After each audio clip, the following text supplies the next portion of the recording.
Assalamu alaikum students. In today's session we are going to discuss very important topic of grammar which is a phrase. Phrase क्या होता है, इसकी क्या types हैं और हम किस तरह जो है फ्रेज को क्लास से डिफरेंशिएट करेंगे, आज हमारा ये टॉपिक है और पार्ट 1 है फ्रेज का। डियर स्टूडेंट्स, फ्रेज जो है a group of words which gives incomplete sense, it doesn't have its own subject and verb. Phrase जो है वो group of words है which gives sense, which gives some sense but incomplete sense. ये कुछ sense तो देता है but incomplete sense देता है। तो हम इसको कैसे डिफाइन करेंगे कि फ्रेज जो है ये एक ग्रुप ऑफ वर्ड्स है विच गिव्स इनकम्प्लीट सेंस। दूसरी बात कि it doesn't have its own subject and verb. Phrase के अंदर सब्जेक्ट और वर्ब का कॉम्बिनेशन नहीं होता है। वर्ब का कॉम्बिनेशन नहीं होता है का क्या मतलब है? इसका मतलब है कि फ्रेज के अंदर सब्जेक्ट और वर्ब जो है ये दोनों नहीं आते हैं। अगर वर्ब आता है तो सब्जेक्ट नहीं होता है, और अगर कहें कि सब्जेक्ट आता है तो वर्ब नहीं होता है। यानी सब्जेक्ट और वर्ब जो है फ्रेज में नहीं होते, या सब्जेक्ट और वर्ब का कॉम्बिनेशन फ्रेज में नहीं होता और फ्रेज जो है वो इनकम्प्लीट सेंस देता है। एग्जांपल्स इसे हम देखते हैं। अब इसमें देखें, इन द स्कूल जो है 1 2 3, इसमें 3 वर्ड्स हैं इन द स्कूल में, लेकिन आप इसकी समझ नहीं आती। इन द स्कूल, इसके सेंस कंप्लीट नहीं है। अगर आप इतना लिख देते हैं या बोलते हैं तो क्या आपका जो पढ़ने वाला है, रीडर है या लिसनर है, उसे समझ आ जाएगी कि इन द स्कूल का क्या मतलब है? इट मीन्स कि ये जो ग्रुप ऑफ वर्ड्स है इन द स्कूल, ये इनकम्प्लीट सेंस दे रहा है। दूसरी एग्जांपल देखें, at the top of the building, building के टॉप पर, कौन, कब, इसकी भी कोई समझ नहीं आ रही। तो ये जो है 1 2 3 4 5, इसमें 6 वर्ड्स हैं। ये 6 वर्ड्स का एक ग्रुप है but it doesn't give complete sense. Complete sense इसका समझ नहीं आ रहा, मीनिंग समझ नहीं आ रही कि किसकी बात हो रही है, कौन सी बिल्डिंग की बात हो रही है। कंप्लीट मीनिंग जो है वो समझ नहीं आ रहे। हैव कंप्लीटेड, मुकम्मल कर लिया, इसके भी समझ नहीं आ रही कि हु कंप्लीटेड, किसने कंप्लीट किया, क्या कंप्लीट किया। मानी जो है वह पूरे समझ नहीं आ रहे, लिहाजा ये भी 2 वर्ड्स का एक ग्रुप है, तो ये भी फ्रेज है। नेक्स्ट देखें, अर्ली इन द मॉर्निंग, भाई किसकी बात हो रही है, किधर की बात हो रही है? अर्ली इन द मॉर्निंग, ये भी जो है 4 वर्ड्स का ग्रुप है, लेकिन ये अपना कंप्लीट सेंस नहीं देता है। तो फ्रेज जो है एक ऐसा ग्रुप ऑफ वर्ड्स है विच गिव्स इनकम्प्लीट सेंस, जिसके पूरे मानी जो है वो समझ नहीं आते हैं। फ्रेज को हम कैसे जज करते हैं और फ्रेज की इंपॉर्टेंट जो टाइप्स हैं वो कौन कौन सी हैं, ये वो गिवन है। नाउन फ्रेज है, प्रीपोजिशन फ्रेज है, एडजेक्टिव फ्रेज है, एडवर्ब फ्रेज है और वर्ब फ्रेज है। अब हाउ टू जज अ फ्रेज, हम किसी फ्रेज को, अब देखें इन द स्कूल है, at the top of the building है, हैव कंप्लीटेड है, तो हमें कैसे पता चलेगा कि ये कौन सी फ्रेज है? हम इनको डिफरेंशिएट कैसे करेंगे? How would we differentiate between phrases? हमें कैसे पता चलेगा कि ये नाउन फ्रेज है, ये एडवर्ब फ्रेज है, एडजेक्टिव फ्रेज है? ये एक इंपॉर्टेंट क्वेश्चन है, लेट्स सी इट। तो डियर स्टूडेंट्स, फ्रेज को जज करने के लिए, उससे डिफरेंशिएट करने के लिए हम क्या देखेंगे कि उसके अंदर जो की वर्ड है जिसको हेड वर्ड कहते हैं, यानी उस फ्रेज के अंदर जो है मेन वर्ड कौन सा है, जो मेन वर्ड है उसमें, ठीक है, उसका हम देखेंगे। क्या? उसका हम पार्ट ऑफ स्पीच देखेंगे। जो पार्ट ऑफ स्पीच होगा वो वही फ्रेज होगी। कैसे? इसके हम एग्जांपल, अब इसी को हम देख लेते हैं। अब ये देखें, इन द स्कूल जो है 3 वर्ड्स का एक ग्रुप है, इसके अंदर मेन वर्ड कौन सा है, इंपॉर्टेंट वर्ड इसमें कौन सा है? स्कूल है। स्कूल का पार्ट ऑफ स्पीच क्या है जी? नाउन। तो कौन सी फ्रेज हुई है? ये होगी नाउन फ्रेज। ऊपर वाले सेंटेंस में देखें, at the top of the building, इसमें इंपॉर्टेंट वर्ड कौन सा है? इंपॉर्टेंट मीन इसमें हेड वर्ड कौन सा है, की वर्ड कौन सा है, मेन वर्ड कौन सा है? तो इसमें मेन वर्ड कौन सा है? बिल्डिंग। बिल्डिंग जो है वो एक स्ट्रक्चर को हम नाम देते हैं। इट मीन्स कि बिल्डिंग जो है वो क्या है? नाउन है, तो ये कौन सी फ्रेज होगी? ये नाउन फ्रेज है। आगे देखें, हैव कंप्लीटेड। अब इसमें मेन वर्ड कौन सा है जिसको ग्रामर की लैंग्वेज में हम क्या कहेंगे? मेन वर्ड को हेड वर्ड या फिर की वर्ड। इसमें हेड वर्ड कौन सा है? इसमें कंप्लीटेड, जिसकी फॉर्म्स बनती हैं वो क्या होता है? वर्ब होता है। तो कंप्लीट इसमें वर्ब है। मेन वर्ड तो कौन सी फ्रेज है? ये वर्ब फ्रेज है। P stands for phrase. अगली इन द मॉर्निंग जो है, इसमें मेन वर्ड कौन सा है? हेड वर्ड कौन सा है? मॉर्निंग। तो मॉर्निंग जो है ये एक नाम है। सुबह का जो टाइम है उसको हम क्या नाम देते हैं? मॉर्निंग नाम देते हैं। तो इट मीन ये नाउन है। नाउन क्या होता है? किसी भी चीज का नाम होता है। तो मॉर्निंग क्या है? नाउन है। कौन सी फ्रेज होगी? ये नाउन फ्रेज। फिर से समझें कि फ्रेज जो है वो एक ऐसा ग्रुप ऑफ वर्ड्स होता है, एक ऐसा कलेक्शन ऑफ वर्ड्स होता है, एक ऐसा कॉम्बिनेशन ऑफ वर्ड्स होता है विच गिव्स इनकम्प्लीट सेंस, जिसके कंप्लीट मीनिंग जो है वो समझ नहीं आते। फिर हमने ये देखा कि फ्रेज की जो टाइप्स हैं, नाउन फ्रेज है, प्रेपोजिशन फ्रेज है, एडजेक्टिव फ्रेज है, एडवर्ब फ्रेज है, हम इनको डिफरेंशिएट कैसे करेंगे, हम कैसे असेस करेंगे, कैसे जज करेंगे कि ये कौन सी फ्रेज है। तो उसका क्या मेथड है कि हम उस फ्रेज के अंदर देखेंगे जो मेन वर्ड है, ठीक है, जो उसमें की वर्ड है, हेड वर्ड जिसको कहते हैं, मेन वर्ड है, उस मेन वर्ड को हम ट्रेस करेंगे कि इस फ्रेज के अंदर मेन वर्ड कौन सा है जी। वो मेन वर्ड का जो पार्ट ऑफ स्पीच होगा, जैसा कि हमने एग्जांपल में देखा, अगर मैं ऐसे कहूं कि अ ब्लू मार्कर, अब इसमें मेन वर्ड कौन सा है? मार्कर। मार्कर का पार्ट ऑफ स्पीच क्या है? नाउन। तो कौन सी फ्रेज हुई? Noun phrase. अब ये बाकी फ्रेजेस हम इसी तरह देखते हैं। Let's start from noun phrase. Noun phrase जो है किसका काम करती है? जो काम नाउन का होता है, अगर सिंगल एक वर्ड है तो क्या है? वो नाउन फ्रेज है। और एक से ज्यादा वर्ड जब भी होंगे, ठीक है, वो या फ्रेज होते हैं या फिर क्लास होते हैं। मैंने कहा कि board simply part of speech है। बोर्ड क्या है? नाउन। व्हाइट बोर्ड, दो वर्ड हो गए तो अब ये फ्रेज हो गई। कौन सी फ्रेज है? बोर्ड नाउन है तो नाउन फ्रेज हो गई। यानी अगर एक वर्ड है तो सिंपली कोई ना कोई पार्ट ऑफ स्पीच होगा वो। अगर एक से ज्यादा वर्ड होते हैं तो फिर वो फ्रेज होते हैं या फिर क्लास होते हैं। अगर क्लास होंगे तो उनके अंदर सब्जेक्ट भी होगा और वर्ब भी होगा, क्योंकि क्लास के अंदर सब्जेक्ट भी होता है और वर्ब भी होता है। और फ्रेज के अंदर सब्जेक्ट और वर्ब दोनों इकट्ठे नहीं होते, सब्जेक्ट और वर्ब दोनों का कॉम्बिनेशन इकट्ठे नहीं होता है। अब हम देखते हैं नाउन फ्रेज। एक दफा फिर अब नाउन पे जाए। नाउन जो है उसके कितने काम होते हैं? 3 काम हमने डिस्कस किए थे। Functions of noun, previous lecture में बकायदा इस पे लेक्चर है फंक्शंस ऑफ नाउन पे। नाउन जो है वो सब्जेक्ट बनता है, नाउन ऑब्जेक्ट बनता है और नाउन कॉम्प्लीमेंट बनता है, ठीक है। अब नाउन फ्रेज को हम उसी तरह समझते हैं।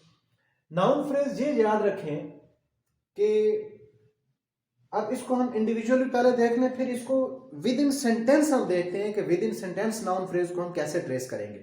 अब इस सेंटेंस में देखें कि हेड वर्ड अगर होगा नाउन तो वो कौन सी फ्रेज होगी जी? नाउन फ्रेज होगी। अब इस सेंटेंस में देखें, वेरी ब्यूटीफुल गार्डन, इसमें जो मेन वर्ड है, जो हेड वर्ड है वो कौन सा है? गार्डन। गार्डन का पार्ट ऑफ स्पीच क्या है? नाउन। तो कौन सी फ्रेज हुई है? Noun phrase. नेक्स्ट देखें, a huge expensive home, a huge expensive home, इसमें मेन वर्ड जो है वो कौन सा है? होम है। नाउन है तो कौन सी फ्रेज होगी? ये नाउन फ्रेज है। नेक्स्ट देखें, द हाईएस्ट बिल्डिंग, इसमें इंपॉर्टेंट वर्ड कौन सा है? बिल्डिंग। बिल्डिंग का पार्ट ऑफ स्पीच नाउन है तो कौन सी फ्रेज है? ये नाउन फ्रेज है। यानी नाउन फ्रेज जो है वो कौन सी होगी? जिसका हेड वर्ड जो है, की वर्ड जो मेन वर्ड है वो कौन सा होगा? अगर नाउन होगा तो कौन सी फ्रेज होगी? नाउन फ्रेज होगी। अब आते हैं प्रेपोजिशन फ्रेज पे। हेड वर्ड इसका अगर preposition, once again definition of preposition, कि प्रेपोजिशन किससे कहते हैं? प्रेपोजिशन ये जो छोटे छोटे वर्ड्स हैं, इन है, ऑन है, ऑफ है, विद है, बाय है, इनटू है, टू है, ये सब प्रेपोजिशन है। तो प्रेपोजिशन का क्या फंक्शन होता है? क्या इसकी डेफिनेशन है कि प्रेपोजिशन का फंक्शन ये है कि इट लिंक्स नाउन और प्रोनाउन, ये नाउन या प्रोनाउन को लिंक करती है। इट मीन्स कि जहां भी प्रेपोजिशन यूज होगी उसके बाद कोई नाउन यूज होता है या फिर कोई प्रोनाउन यूज होता है, यानी जहां प्रेपोजिशन आएगी उसके बाद कोई ना कोई नाउन आएगा। तो अब इसी तरह प्रेपोजिशन फ्रेज है। प्रेपोजिशन फ्रेज जो है, अब ऐसी फ्रेज जो किस से शुरू हो रही हो, प्रेपोजिशन से शुरू हो रही है, ठीक है, इन से, आन से, आप से शुरू हो रही है, वो कौन सी फ्रेज है? प्रेपोजिशन फ्रेज है। आप इसमें देखें, इन द एग्जामिनेशन हॉल जो है ये किस से शुरू हो रही है? इन से। इन जो है वो प्रेपोजिशन है। हमें कैसे पता चला? क्योंकि इसके बाद जो है वो एग्जामिनेशन हॉल जो है वो नाउन आ रहा है, तो इट मीन ये प्रेपोजिशन है, क्योंकि अगर प्रेपोजिशन होगी तो उसके बाद किसी नाउन का आना जरूरी है। लिहाजा हमने ये यहां से ये समझा कि ये इन जो है वो प्रेपोजिशन है, क्योंकि इसके बाद जो है वो क्या आ रहा है? नाउन आ रहा है। तो ऐसी फ्रेज जो प्रेपोजिशन से शुरू हो रही है उसको हम क्या कहते हैं? Preposition phrase. अब इन इसमें प्रेपोजिशन है तो ये कौन सी फ्रेज है जी? ये है जी प्रेपोजिशन फ्रेज, ठीक है। अब एट द एयरपोर्ट, एट इसमें प्रेपोजिशन है तो ये भी कौन सी फ्रेज होगी? ये भी होगी प्रेपोजिशन फ्रेज। नेक्स्ट देखें, ऑन द व्हाइट बोर्ड, कौन सी इसमें प्रेपोजिशन है? ऑन, तो कौन सी ये फ्रेज होगी? ये भी होगी प्रेपोजिशन फ्रेज। अब एक चीज आप देखें, इन दोनों में, प्रेपोजिशन फ्रेज और नाउन फ्रेज में, ये जो एग्जांपल्स लिखी हुई हैं इसमें आप देखें कि इन द एग्जामिनेशन हॉल में मेन वर्ड कौन सा है? हॉल है। इसका पार्ट ऑफ स्पीच क्या है? नाउन। नाउन, तो ये तो फिर नाउन फ्रेज होगी। तो हम कह सकते हैं कि ये जो प्रेपोजिशन फ्रेज है इन द एग्जामिनेशन हॉल, ये प्रेपोजिशन फ्रेज भी है और नाउन फ्रेज भी। नाउन फ्रेज कैसे है? क्योंकि इसका जो हेड वर्ड है, जो मेन वर्ड है, वो नाउन फ्रेज है, यानी कि प्रेपोजिशन फ्रेज जो है वो नाउन फ्रेज होती है। टू सम एक्सटेंट हम कह सकते हैं कि हर प्रेपोजिशन फ्रेज जो है वो नाउन फ्रेज होती है। क्यों? कि जब भी प्रेपोजिशन यूज होगी उसके बाद कोई नाउन यूज होगा। क्योंकि प्रेपोजिशन को किस लिए यूज किया जाता है? प्रेपोजिशन को इसलिए यूज किया जाता है टू लिंक अ नाउन। जहां भी प्रेपोजिशन आएगी उसके बाद कोई ना कोई नाउन जो है वो जरूरी यूज होता है। बहुत कम एक्सेप्शनल केसेस हैं, अदरवाइज 90%, 95% आप कह लें कि जहां भी प्रेपोजिशन आएगी उसके बाद नाउन का आना जरूरी है। तो प्रेपोजिशन फ्रेज कोई भी है, प्रेपोजिशन आई तो इट मीन के नाउन का आना जरूरी है, तो वो नाउन फ्रेज भी होगी। अब ये देखें, एट द एयरपोर्ट में मेन वर्ड कौन सा है? एयरपोर्ट, नाउन है, तो हम इसको कह सकते हैं कि ये नाउन फ्रेज है, क्योंकि इसमें जो मेन वर्ड है वो कौन सा है? नाउन है। प्रेपोजिशन से शुरू हो रही है तो ये प्रेपोजिशन फ्रेज भी है। अब ऑन द व्हाइट बोर्ड में मेन वर्ड कौन सा है? बोर्ड है, ये भी कौन सी है? नाउन फ्रेज है और प्रेपोजिशन फ्रेज भी है। यानी हर प्रेपोजिशन फ्रेज जो है वो नाउन फ्रेज हो सकती है, लेकिन हर नाउन फ्रेज जो है वो प्रेपोजिशन फ्रेज नहीं हो सकती। कैसे? ऊपर वाली एग्जांपल देखें कि ये गार्डन जो है नाउन है तो नाउन फ्रेज है, लेकिन इसके शुरू में प्रेपोजिशन नहीं है लगा हुआ, ये सिर्फ नाउन फ्रेज है, प्रेपोजिशन फ्रेज नहीं है। इस तरह देखें, अ ह्यूज एक्सपेंसिव होम कौन सी फ्रेज है? नाउन फ्रेज है, लेकिन यहाँ पे आर्टिकल लगा हुआ है, ये प्रेपोजिशन फ्रेज नहीं है। इस तरह द हाईएस्ट बिल्डिंग कौन सी बिल्डिंग? मेन वर्ड है, नाउन फ्रेज है, लेकिन प्रेपोजिशन फ्रेज नहीं है।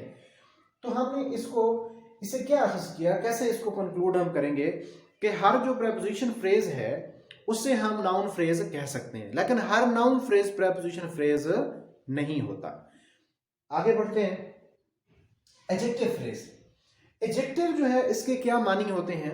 एडजेक्टिव एक ऐसा वर्ड होता है, हम इसको बकायदा इस पे पीछे हमने लेक्चर भी रिकॉर्ड किया कि adjective is a part of speech which describes noun और प्रोनाउन। एडजेक्टिव एक ऐसा वर्ड है जो हमें किसके बारे में बताता है? किसी नाउन के बारे में बताता है या फिर प्रोनाउन के बारे में। फॉर एग्जांपल हमने यहाँ पे देखा कि एक्सपेंसिव होम, ठीक है, ब्यूटीफुल गार्डन, तो ये ब्यूटीफुल किसके बारे में बता रहा है? गार्डन, ये नाउन है तो ब्यूटीफुल क्या है? एडजेक्टिव। एक्सपेंसिव, महंगा, किसके बारे में एक्सपेंसिव है? होम, नाउन है तो ये क्या है? एडजेक्टिव। हाईएस्ट, बिल्डिंग, तो हाईएस्ट किसको? इस नाउन बिल्डिंग को मॉडिफाई कर रहा है, इसके बारे में बता रहा है, तो ये क्या है? एडजेक्टिव। अब आते हैं एडजेक्टिव फ्रेज पे। अगर हेड वर्ड जो है वो क्या है, एडजेक्टिव है, तो वो कौन सी फ्रेज होगी, एडजेक्टिव फ्रेज। अगर इस तरह नहीं, आप इसको ऐसे समझें कि अगर एक वर्ड जो है वो एडजेक्टिव का काम कर रहा है तो वो सिंपल एडजेक्टिव है। अगर एक से ज्यादा वर्ड एडजेक्टिव का काम कर रहे हैं तो वो या एडजेक्टिव क्लास है या एडजेक्टिव फ्रेज है। अगर क्लास होगी तो उसके अंदर सब्जेक्ट भी होगा, वर्ब भी होगा। अगर फ्रेज होगी तो फिर सब्जेक्ट और वर्ब उसमें नहीं होंगे। अब इसमें देखें, she bought a beautiful white chair. अगर हम इसको यहां पे अंडरलाइन करें, ये वाला जो पार्ट है, अ ब्यूटीफुल वाइट, ये वाइट किसके बारे में है, चेयर को मॉडिफाई कर रहा है। ब्यूटीफुल किसके बारे में है, चेयर। आ किस लिए है, चेयर। अ ब्यूटीफुल वाइट किसको मॉडिफाई कर रहा है, ये इस चेयर के बारे में हमें बता रहा है। चेयर की क्वालिटी है। चेयर का पार्ट ऑफ स्पीच क्या है, नाउन। और ऐसा वर्ड जो नाउन के बारे में बताता है, उसकी कोई क्वालिटी बताता है, नंबर बताता है, क्वांटिटी बताता है, वो क्या होता है जी, एडजेक्टिव। तो ये जो अ ब्यूटीफुल वाइट किसका काम कर रहे हैं, एडजेक्टिव का। अब एक से ज्यादा वर्ड है तो या तो एडजेक्टिव फ्रेज होना चाहिए या एडजेक्टिव क्लास होना चाहिए। अगर ये क्लास होता है तो इसके अंदर वर्ब भी होता, सब्जेक्ट भी। इसमें कोई भी वर्ब नहीं है, तो ये कौन सी है, एडजेक्टिव फ्रेज है। नेक्स्ट एग्जांपल देखें, I took a cup full of tea. अब इसमें ये देखें, ये जो फुल ऑफ टी है ये किसके बारे में है, फुल ऑफ टी किसको रिप्रेजेंट कर रहा है, किसको डिस्क्राइब कर रहा है, ये इस कप को। कप का पार्ट ऑफ स्पीच क्या है, नाउन। नाउन को जो वर्ड डिस्क्राइब करता है, मॉडिफाई करता है, वो क्या होता है, एडजेक्टिव। और ये एक से ज्यादा वर्ड है, काम किसका कर रहे हैं, एडजेक्टिव का, तो एडजेक्टिव फ्रेज। अगर क्लास होता तो इसके अंदर सब्जेक्ट भी होता, वर्ब भी होता, जो कि इसमें नहीं है। नेक्स्ट देखें, the student in blue dress is working hard.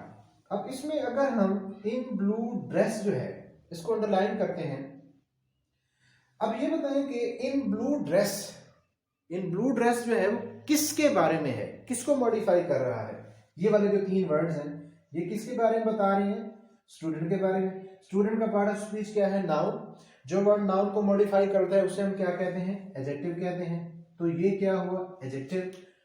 ये तीन वर्ड इस नाउन के बारे में है, नाउन को डिस्क्राइब कर रहे हैं, तो ये क्या होंगे, एडजेक्टिव। एडजेक्टिव फ्रेज है या क्लास है, इसके अंदर वर्ब नहीं है, तो लिहाजा ये क्या है, एडजेक्टिव फ्रेज है। आई होप आफ्टर नाउ जो चीजें हमने डिस्कस की हैं आपको अच्छी तरह समझ आई होंगी। आगे देखते हैं जी, एडवर्ब फ्रेज। अगर इसमें हेडवर्ड क्या होगा, एडवर्ब।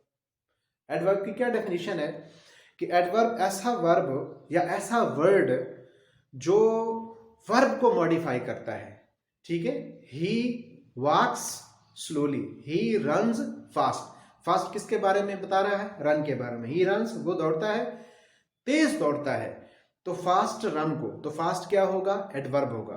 क्या डेफिनेशन है एडवर्ब की, एडवर्ब एक ऐसा वर्ड है, एक ऐसा पार्ट ऑफ स्पीच है जो किसको डिस्क्राइब करता है, जो वर्ब के मानी में इजाफा करता है। ये किसी एडजेक्टिव के मानी में भी इजाफा कर सकता है, ये किसी और एडवर्ब के भी। तो एडवर्ब की क्या डेफिनेशन है कि ऐसा वर्ड जो किसी वर्ब के मानी में इजाफा करता है, जो किसी एडजेक्टिव के मानी में इजाफा करता है, या किसी और एडवर्ब के मानी में इजाफा करता है, उसे क्या कहते हैं, एडवर्ब। तो कम से कम इतना जहन में रखें कि एडवर्ब ऐसा वर्ड है जो वर्ब में इजाफा करता है। अब इसको हम देखते हैं, he was driving the car at very high speed। अब इसमें देखें कि ये जो है at very high speed, इसको हमने अंडरलाइन कर दिया। अब ये फ्रेज है या क्लास है, at very high speed। हम सिर्फ इस पार्ट को देखें तो इसके अंदर सब्जेक्ट और वर्ब जो है वो नहीं है, तो लिहाजा ये क्या है, फ्रेज है। कौन सी फ्रेज है, इस वर्ब से अगर हम क्वेश्चन करें, he was driving the car how, कैसे जो है वो ड्राइव कर रहा था, तो इसका क्या आंसर आएगा,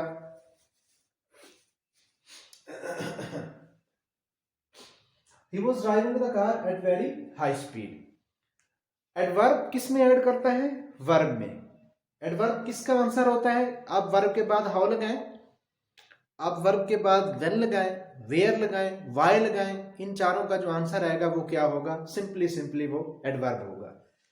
ही वॉज ड्राइविंग हाउ, कैसे वो, अगर इसके बाद हम लगाते हैं जी हाउ लगाते हैं, he was driving how, how का क्या आंसर आता है? At high speed. हाउ का जो आंसर है वो क्या है?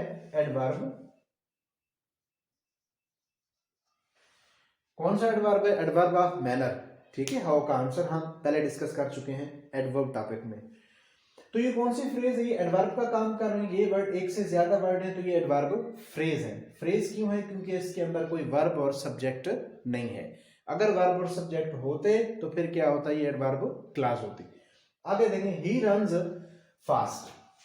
हम फास्ट को अंडरलाइन करते हैं तो फास्ट किसको मॉडिफाई कर रहा है? फास्ट मॉडिफाई कर रहा है इस रन वर्ब को। जो वर्ब को मॉडिफाई करता है वो क्या होता है? एडवर्ब।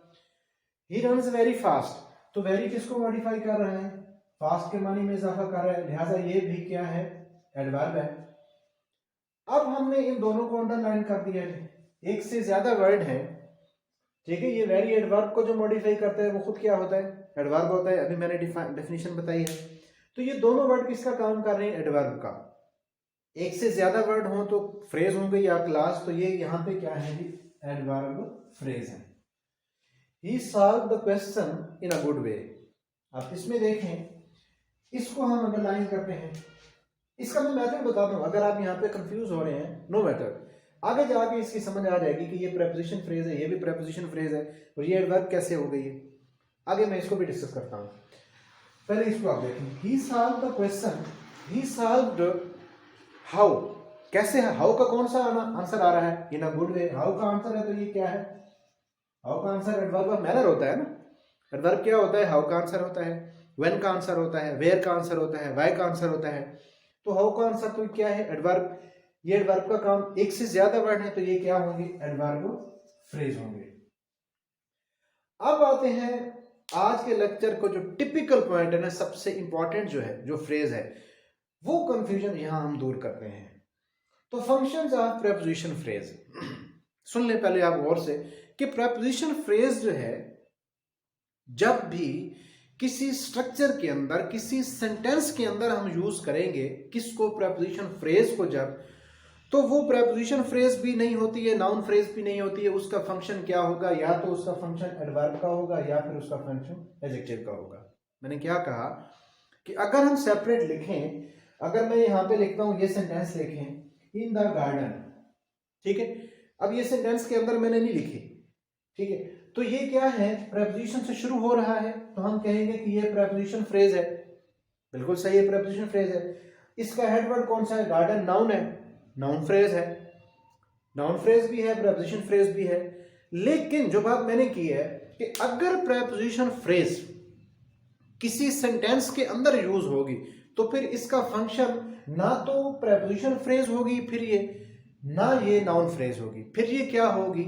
फिर ये एडवर्ब फ्रेज होगी या फिर एडजेक्टिव फ्रेज होगी। कब? जब प्रेपोजिशन फ्रेज यूज होगी कहां पे? किसी सेंटेंस के अंदर। इसे देखते हैं, आई सा हिम इन द गार्डन, ये वही वाला सेंटेंस मैंने यहां पे लिख दिया। हमने सेपरेट लिखा, प्रेपोजिशन फ्रेज भी हम इसको कह सकते हैं, नाउन फ्रेज भी कह सकते हैं। इसी प्रेपोजिशन फ्रेज को हम कहां पे यूज करते हैं? सेंटेंस के अंदर। अब यहां पे ये नाउन फ्रेज भी नहीं है, प्रेपोजिशन फ्रेज भी नहीं है, सेंटेंस के अंदर सिर्फ और सिर्फ प्रेपोजिशन फ्रेज अगर यूज होती है तो उसका क्या रोल होगा? या तो वो एडजेक्टिव का काम करेगी, एडजेक्टिव फ्रेज होगी, या वो एडवर्ब फ्रेज होगी। अब इसको देखें, आई सा हिम, ये जो सा वर्ब है, इससे हम क्वेश्चन करें, आई सा हिम वेयर, मैंने उसे कहां देखा? वेयर का कौन सा आंसर आ रहा है? In the garden. वेयर का आंसर क्या होता है? एडवर्ब ऑफ प्लेस होता है ना। तो ये एडवर्ब का काम कर, वही प्रेपोजिशन, और एक से ज्यादा वर्ड है तो ये क्या है जी? फ्रेज है, एडवर्ब फ्रेज ऑफ प्लेस है। फिर से देखिए, मैंने ये कहा कि अगर प्रेपोजिशन फ्रेज जो है वो अकेले यूज होती है, जैसा कि हमने यहां पे यूज किया है, तो फिर ये क्या होगी? प्रेपोजिशन फ्रेज भी हो सकती है, नाउन फ्रेज भी हो सकती है। अगर हम प्रेपोजिशन फ्रेज को किसी सेंटेंस के अंदर यूज करेंगे जिस तरह हमने यहाँ पे यूज किया, तो फिर ये प्रेपोजिशन फ्रेज भी नहीं होती है और नाउन फ्रेज भी नहीं होती है। फिर ये क्या होगी, या तो ये एडजेक्टिव फ्रेज होगी या फिर ये एडवर्ब फ्रेज होगी, जैसा कि यहाँ पे है। अब देखें next example, the man in the garden is my friend. इसमें देखें इन द गार्डन जो है प्रेपोजिशन फ्रेज है या नहीं, लेकिन सेंटेंस के अंदर है। अब ये बताएं कि ये इन द गार्डन जो है ये किसके बारे में है। ये जो फ्रेज है, 3 वर्ड्स की जो फ्रेज है, ये किसके बारे में है। ये 3 वर्ड्स किसकी एक्सटेंशन है, किसको डिस्क्राइब कर रहे हैं। ये यहाँ पे डिस्क्राइब कर रहे हैं मैन को। मैन का पार्ट ऑफ स्पीच क्या है, नाउन। जो वर्ड नाउन को डिस्क्राइब करता है, नाउन के बारे में कुछ बताता है, नाउन को पॉइंट आउट करता है, वो क्या होता है, एडजेक्टिव। अब स्टूडेंट्स देखें कि यही इन द गार्डन यहां यूज हुआ, यही इन द गार्डन यहां यूज हुआ, यही इन द गार्डन यहां पे यूज हुआ, लेकिन उसका फंक्शन जो है वो कैसे डिफरेंट है। ये वाली फिर से समझ लें कि the man in the garden is my friend. ये जो इन द गार्डन है ये किसको डिस्क्राइब कर रहा है, ये मैन के बारे में है। किसके बारे में, मैन के बारे में। तो ये मैन के बारे में है तो ये एडजेक्टिव है, जो नाउन को डिस्क्राइब करेगा वो क्या होगा, एडजेक्टिव। और ये क्या है, एडजेक्टिव फ्रेज है। माय डियर स्टूडेंट्स, हम इसको कंक्लूड करते हैं आज के लेक्चर को। माजरा चाहूंगा अगर वीडियो लंबी हो जाए लेक्चर तो, क्योंकि कुछ टॉपिक्स ऐसे हैं कि उनको इनकम्प्लीट छोड़ा नहीं जा सकता है। किसी ना किसी हद तक इन सम वे जो है हमको कंप्लीट करना जरूरी होता है, इसलिए वीडियो थोड़ी जो है ना वो तूल अख्तियार कर जाती है। सॉरी। हमने आज के डिस्कशन में फ्रेज को पढ़ा कि फ्रेज जो है ये ग्रुप ऑफ वर्ड्स है, लेकिन ये सेंस जो है वो कंप्लीट नहीं देता है। फिर हमने इसकी टाइप्स देखी, जो इसकी इंपॉर्टेंट टाइप्स हैं। इसकी कुछ एडवांस टाइप्स भी हैं, मतलब है वो जो अमूमन आम यूज नहीं होती हैं, या कॉम्प्लेक्स आप उनको कह लें। फिर हमने noun phrase, preposition phrase, adjective, adverb, verb phrase को हमने देखा है। हम फ्रेज को कैसे जज करेंगे, हम उसमें देखेंगे कि जो मेन वर्ड होगा उसे हम क्या कहते हैं, की वर्ड, या हम कहते हैं उसे हेड वर्ड। उसका जो पार्ट ऑफ स्पीच होगा वो फ्रेज वही होगी। और याद रखें, एक से ज्यादा वर्ड जब भी होंगे तो वो क्या होंगे, या वो फ्रेज होंगे या वो क्लास होंगे। अगर मैं कहूं व्हाइट बोर्ड, अगर मैं कहता हूं कि बोर्ड एक वर्ड है, नाउन है। अगर मैं कहूं आ व्हाइट बोर्ड, ठीक है, एक से ज्यादा वर्ड हो गए तो फिर जरूर आपके जहन में एक क्वेश्चन आना चाहिए कि एक से ज्यादा वर्ड है तो या तो ये फ्रेज है या क्लास है। अगले लेक्चर में हम डिस्कस करेंगे इंशाल्लाह कि फ्रेज और क्लास में डिफरेंस क्या है।